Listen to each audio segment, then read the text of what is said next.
You never know what will happen. You never big expectations, dreams, all this kind of stuff, and from now on we can be a bit more influential. So because everything else is nice and important, what we did now in the last few weeks, um, but the real tests coming now. So What will be different from you this season, do you feel? Particularly when we hear Trent saying he sees this season as being a bigger challenge because of the expected improvement, not just from City, but from Chelsea, Spurs and Arsenal and United and United. and Newcastle. And somebody sitting now at home and thinks, if we're alive, oh, you forgot us. So no, that's how it is. Huh? It's always like this. Of course, the season is finished. You make an analyze or not, and then it's already clear. So the next one will be more difficult. That's how it is. But it's yes, all the teams. I think all the teams improved pretty much. Everybody tries to improve in the transfer market, using experience from last season, and these kind of things. And then, but the only thing we can really or have to think about is our own stuff, and that's what is necessary anyway. If the other teams wouldn't do anything better than the last year, for example, and it was difficult enough, then we have to improve anyway. And that's what we try. Little tweaks, little like building on the stuff we know we can do, and getting there a bit more variety and stuff like this, being more dominant in moments with and without the ball. So a lot of football stuff we were thinking about, and we tried to help the boys to do that it becomes natural, let me say like this, with training sessions. Enjoyed the pre-season, most part of it, and yeah, so I'm positive, but that's the problem. It's a bit my nature, so we will see. How do you view the test that you face on the first day as well? There's been obviously quite a bit of business done between the two clubs over the recent period. Yeah, but it's like with Southampton or whatever in the past. Yeah, Fulham is doing really well, so, and did last year extremely well. I met Marco now at a managers meeting in London, and yeah, getting promoted by playing football is for me one of the hardest things to do in this championship. I didn't ever play all football, but being a real football playing side, more possession, all these kind of things, not that much. Set pieces are important, but not the main thing. All these kind of things. So it gets all my respect, and that's what Fulham did. We're a really good team, but now they obviously have. Well, Fabio was an important part of that team. Harry is an important part of that team. I think he's injured, so these kind of things are, well, of course, difficult. And in the week before we play a team, or a few days before we play a team, I read a little bit about them, and not only watch games, but read a little about them, and then you see that is obviously they think they have still a few problems to solve in the transfer market. So, but it's not. I'm not sure. Third for sure, maybe the fourth time in a row that we play the champion of the last championship season, or which is always like full of confidence. The opponent, now it's away. Fulham will be tough. Definitely will be a completely different game. I'm happy that we played the City game, to be honest, because we gave out a little bit of a hint where we are. But it's a completely different game, and we have to be ready for that. Just to check, has there been anything to change your mind over adding further to your squad before that deadline? Yeah, in a moment, yes, we have too many injuries. That's true, but in a moment, nothing changed. So it's a lot of unlucky situations. Like started with Queef, started with Diogo. Like pretty much, one was injured, the other one got a re-injury. It was not 100% clear as well when he. There's no criticism, because when you make a story of everything what I say, but it's like this. He's with the national team. Both of them are with the national team. There's a diagnose. We get the diagnose. We cannot now. We trust the diagnose. That's completely normal. But you are then not in the full process all the time. The national team takes over in moments. We try to step in as early as possible. So, but for Diogo, man, it was obviously slightly too early. Or the injury was different in the first place. So we're already fine. It's like in few weeks time they will be back, but they were not in the preseason, which is not cool. Then Costas, obviously unlucky in a training situation, but I saw him now. He was out on the pitch, so he might be, in his opinion anyway, might be ready to train next week, which is helpful. Ibu in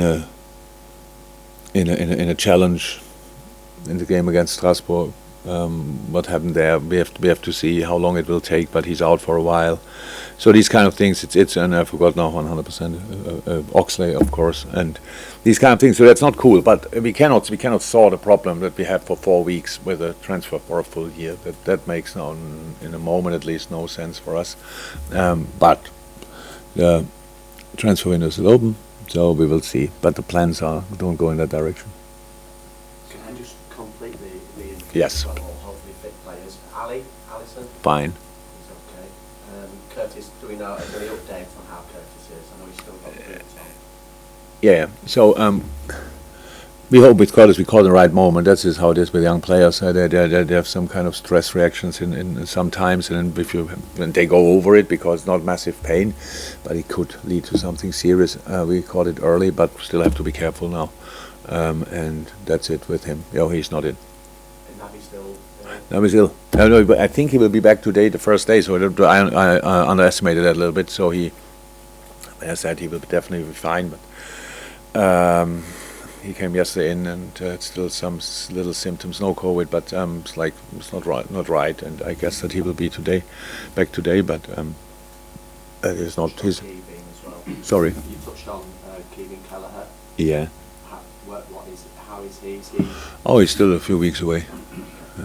I know you mentioned Fabio briefly there, but obviously with him being Fulham as well, it seems a good time to ask about him, about how he's settling in and how ready he is to push for that first team place. Top, both great. He's a top player. I really love it.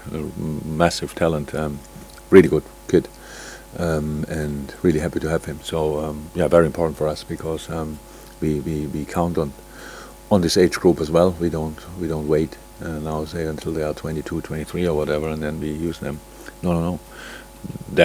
He's ready like Harvey is ready in a similar age group. So that's really cool. And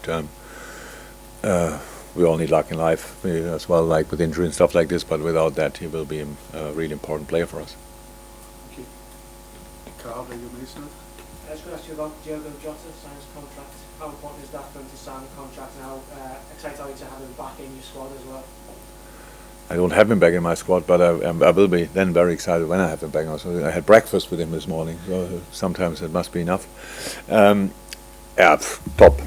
Recommitment to the club. He's not even close to his limit. There's so much more to come. He's a very smart person and smart player. Delivered already, can improve a lot. Really excited about that. It's really good news for the club. It's good news for him as well because we are a pretty good club. But it's a really win-win situation. Can't wait to work with him again. So it was like this preseason didn't happen too often, or not at all. It was one session actually. But it's good having him around because he's quite a character. A really early in his life already. A really responsible person, reasonable person. So he knows what to do to be successful in different areas, and it's good to have him. You all say that the league season is a marathon, not a sprint, but it feels like there's going to be two mini seasons with the World Cup in the middle of it. Do you feel like it might be like a sprint to the line twice this season, or is it important to treat this like a marathon? So the second part is definitely no sprint. Because that's from 26th of December, I think it's the first game, then until May. That's no sprint. Until then, we will see. What does it mean if it's a sprint? I understand the questions. I can't see a real answer. I didn't hear it yet that somebody said, yeah, it's a sprint. We have to prepare completely different. We didn't. Prepared like we had to. We didn't prepare. I don't know exactly the amount of games. 15, 16 games. We prepared like we prepare. Because I'm not smart enough to do that for 16 games, to be honest. And And for the players who have then a break, it's not a problem. It's rather good. It's like a winter break, which I had when I was a player in Germany a lot, like 4 weeks winter breaks and stuff like this. For them, it's good. We know how to deal with that. The problem are the players who play the World Cup in it for a long time. That's just it's it's just not okay. Like, but it's decided long ago for the how everybody says the right reasons, and that's it. If you go to the final at the World Cup, and if you win it or lose it, will there be played a game for third place as well at this World Cup? Yeah. So if you reach a semi-final, then you are already we are quite busy, and then the rest starts a week later. But with these things, it's really I was not angry at all before I came in, but when we start talking about it, I really get angry and with you as well, because you in my opinion, you misunderstand your job in these moments. And I say we wrote it and stuff like this, but in the end, my problem is that as much as everybody knows it's not right, nobody talks often enough about it that it will be changed. Something has to change. You cannot just top class players constantly watch them. Oh my God, are they great? It doesn't work. And there's a definite. It's like with the climate. We all know we have to change, but nobody's really, what do we have to do and stuff like this. And I'm in that as well, no doubt about that. But it was really why we wouldn't talk about that and just do it properly and say, ladies and gentlemen, FIFA, UEFA, stop. Premier League, FA, blah, blah, blah, please start talking to each other. There must be one meeting where they all sit together. And the only subject should be the most important part of this game, the players. And that didn't happen yet. Because the managers we are on a jump seat pretty much. We are in, out. Why should we be concerned? Usually manager, why should they be concerned about long-term effects, stuff like this? Now I'm a bit longer here, some others as well, so we talk from time to time about it, but all the rest has its own interest. And that makes it not easier. So this World Cup happens at the wrong moment, for the wrong reasons. But everything is fine. Carl Malcolm. Jurgen? Hi.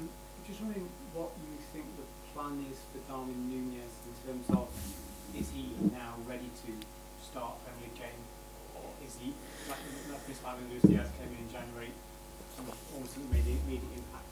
Other players who you signed have often taken a while to be integrated. Where do you see Darwin on this scale? In our situation, anyway, Darwin is ready. But does that mean he has to start? I don't know. That's not about that. So we have obviously still different options, and that's what we'll use. And Darwin needs time to get used to a lot of things, but he is already a real help, and went really quick, to be honest, from the first game where I thought, oh, what are we doing with him? Not because of him, but because of the parts we played for him. So it was a proper pre-season training session for him, and the first game, when you gave him a lot of runs to do. But now, obviously, it's completely settled. He said it himself. He was very nervous in the beginning. That's, I think, from my point of view, that's very. I sympathize with that a lot, and it's normal, completely normal. You could see that, but it settled pretty quickly because the team really, all the players, not only Spanish talking, but it's not Spanish speaking, but took him under their wings, and that was very helpful. So he feels very, very home after a short period. So he had already impact. We scored in the first final we could have played, so that's fine. And but the work will not stop here. So, but he's in the best possible place. Talked to a couple of players after the City game. They're saying that Roberto Firmino seems to have been not looking after him, but has got quite present with him. How much influence could he be on his development? On whose development? On Darwin's development. Sorry.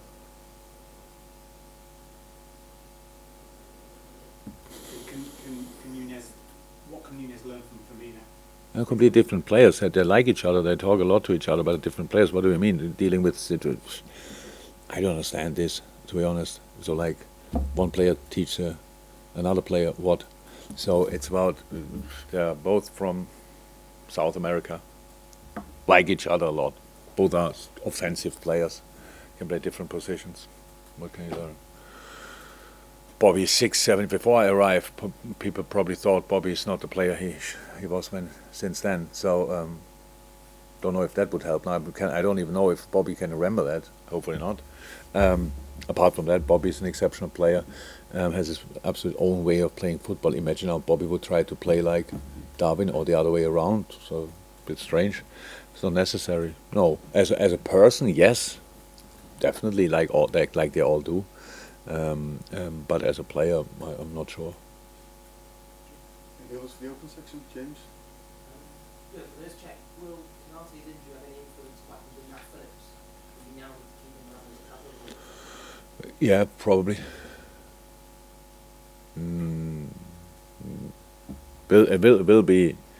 Will influence the transfers.